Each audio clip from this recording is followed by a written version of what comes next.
Good afternoon from the spiral tunnels. Have a look up in the direction. So this is a huge train coming down. Hello from Yoho National Park. I'm just a few kilometers outside of the town of Field, or the tiny hamlet of Field, in Yoho Park here in British Columbia. Spiral tunnels are considered one of the greatest feats of engineering after the construction of the trains that united this country. Trains first arrived here in 1883, but Kicking Horse Pass was too steep, too many accidents, too many braking problems. There goes the train. We're going to see it ideally in all three places at the same time. Eventually the decision was made that this hill was too dangerous and they had to build these tunnels starting back in 1906 and opened in 1909. Now I'm looking up the Yoho Valley. Remember, Yoho we simply translate as wow, but it's an expression of awe in the Cree language. It is the second oldest national park in Canada. I am just really a few kilometers over the border from Alberta. I'm in the province of British Columbia. Up that Yoho Valley is where the Takaka Falls are, Canada's second highest falls. Now it is winter here. In fact, it's minus 17 or minus 18 degrees Celsius. And the viewpoint here is actually closed, just to give you a quick little loop around. But I stopped anyway because it's so quiet that I wanted to stop here. There is Mount Stephen, named for Sir George Stephen, the first president of the Canadian Pacific Railway, who happened to be born in Banffshire in Scotland, hence Banff National Park. And look at magnificent Cathedral Mountain up here in the back. This is the glory of Yoho Park. It is spectacular, but I tried to do a video here in the summer, but when there's so much traffic on the big hill, you just hear noise. But right now, because of construction, the road isn't even open right through to Golden, BC. People are detouring through Kootenay Park. Well, obviously there's Banff, Jasper on the Alberta side, and Yoho and Kootenay on the British Columbia side. Now, there's the train just coming out. If you look through the trees, there's the third section of it. This train is in all three tunnels at the same time. For anyone who is an engineer at heart, this is a dream come true.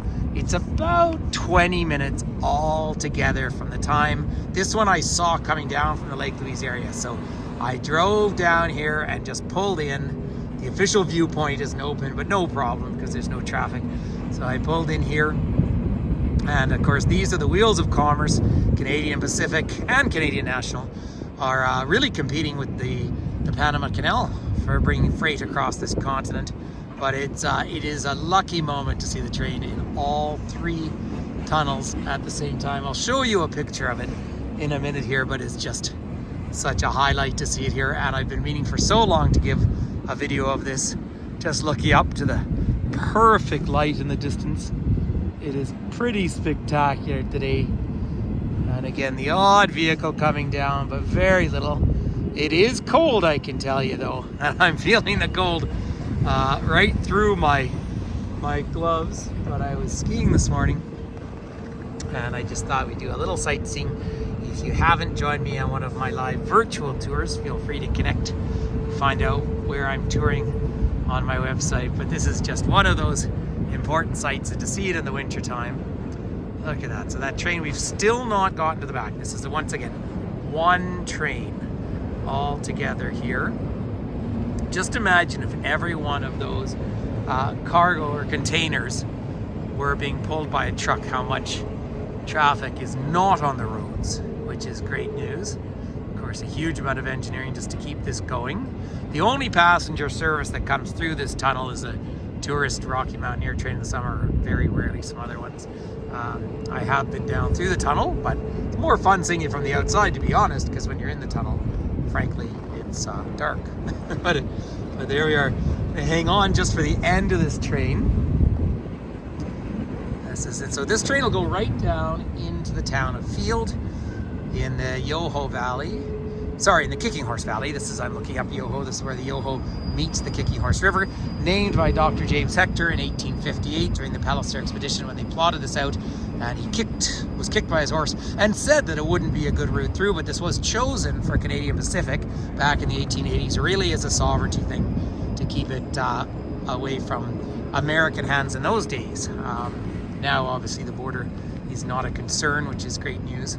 And there is an easier route to the north, the Yellowhead Pass that goes through Jasper.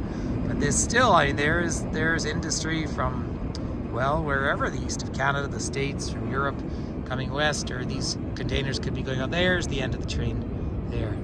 So now, just for fun, if you are a train fan, it is pretty spectacular.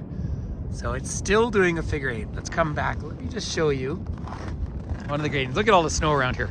So again, it is cold and it is winter. The bathrooms are locked up, by the way, in case you need them. But here's what we're seeing down this section here. So that gives an idea of it. But what a treat to share this with everyone. And there. Now the light is, we don't get a lot of light in this valley in the winter time. This, by the way, is kind of, well, mid-November. So nice and cool. The ski hills are open. A little bit of a breeze down here.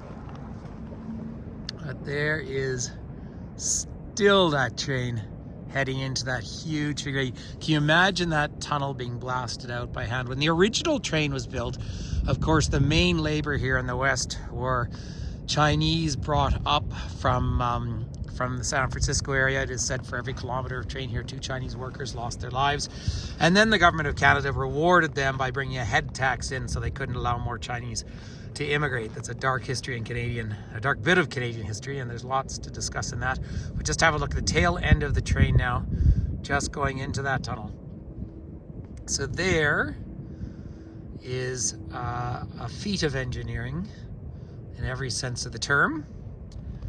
And there it goes all the way into the tunnel. So that is the spiral tunnels, ladies and gentlemen, here in Kicking Horse Pass. Sorry if I trip over my tongue a little bit. It's because I'm a bit cold. But it is fun. Those would have been animal footprints there. So you can see it's nice, light. Well, it's not that light, to be honest. But I was skiing on a little bit icier snow time of year. And but the snow will build up through here more and more and more. And you can see that snow line as up in the pass here, those trees turn into snow ghosts, as we call them, when they're all covered in beautiful frost and snow. So thank you for joining me up here. I'm thrilled to finally be able to share this. And I can come right out into the Trans-Canada Highway, as I say, about 50 kilometers from here. It's closed right now because of some work, not because of winter. The road stays open, but a detour near Golden. So it's not too often you get to stand out in the middle of the Transnational Highway. But there is Mount Field, named for Cyrus Field, a telegraph wire. Came out here on a trip and they tried to convince him to invest money in the railroad. Never did, but he had a town and a mountain named after him. And in the distance, we don't quite see, but is Mount Burgess. Well, we do actually see the edge of it down there. That's where the Burgess Shale is. The greatest fossil evidence of evolution on this planet, which is pretty cool as well. And then once again, Mount Stephen up in the distance. So thank you very much for coming to the spiral tunnels with me. I'm a little cold now, but it's a treat to be here.